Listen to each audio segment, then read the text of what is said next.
का हो कहाँ तैयार है? इतना सजा बजा है जैसे लागत तो ससुरारी जाते है। तब का ससुरारी जाते बाटी, रवि के बराते जात बाटी, वहीं बगले तोहार नैहर बाटे।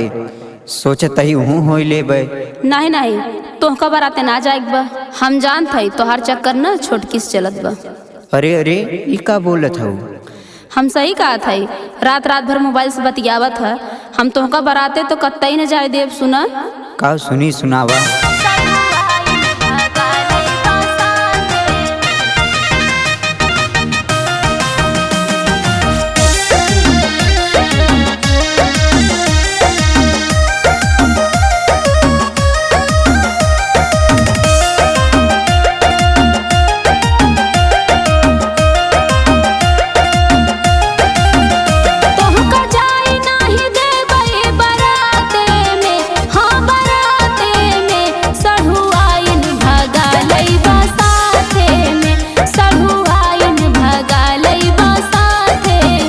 हमका जाइदा हो दुल्हन बराते में, हाँ बराते में भोजन कई के लौट आई बराते में, भोजन कई के लौट आई बराते में। कहा तई हम ससुरारी न जा।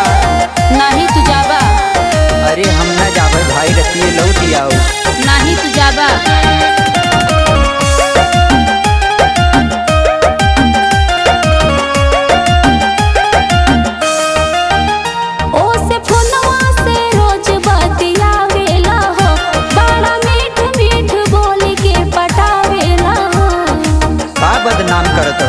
नहीं तू जाबा।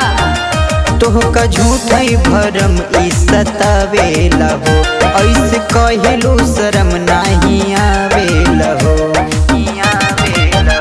हमके लागत सक तोहरे बाते में, हाँ बाते में सरहु आइन भगा लईबा साथे में, सरहु आइन भगा लईबा साथे में।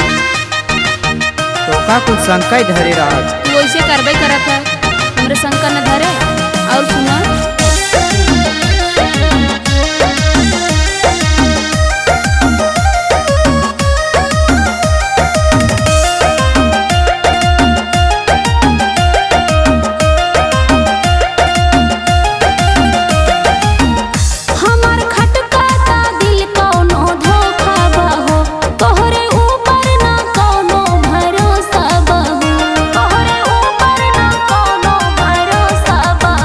बिना बाते के बात तू बढ़ावेलू हो, काहे इल्जाम ऐसन लगावेलू हो।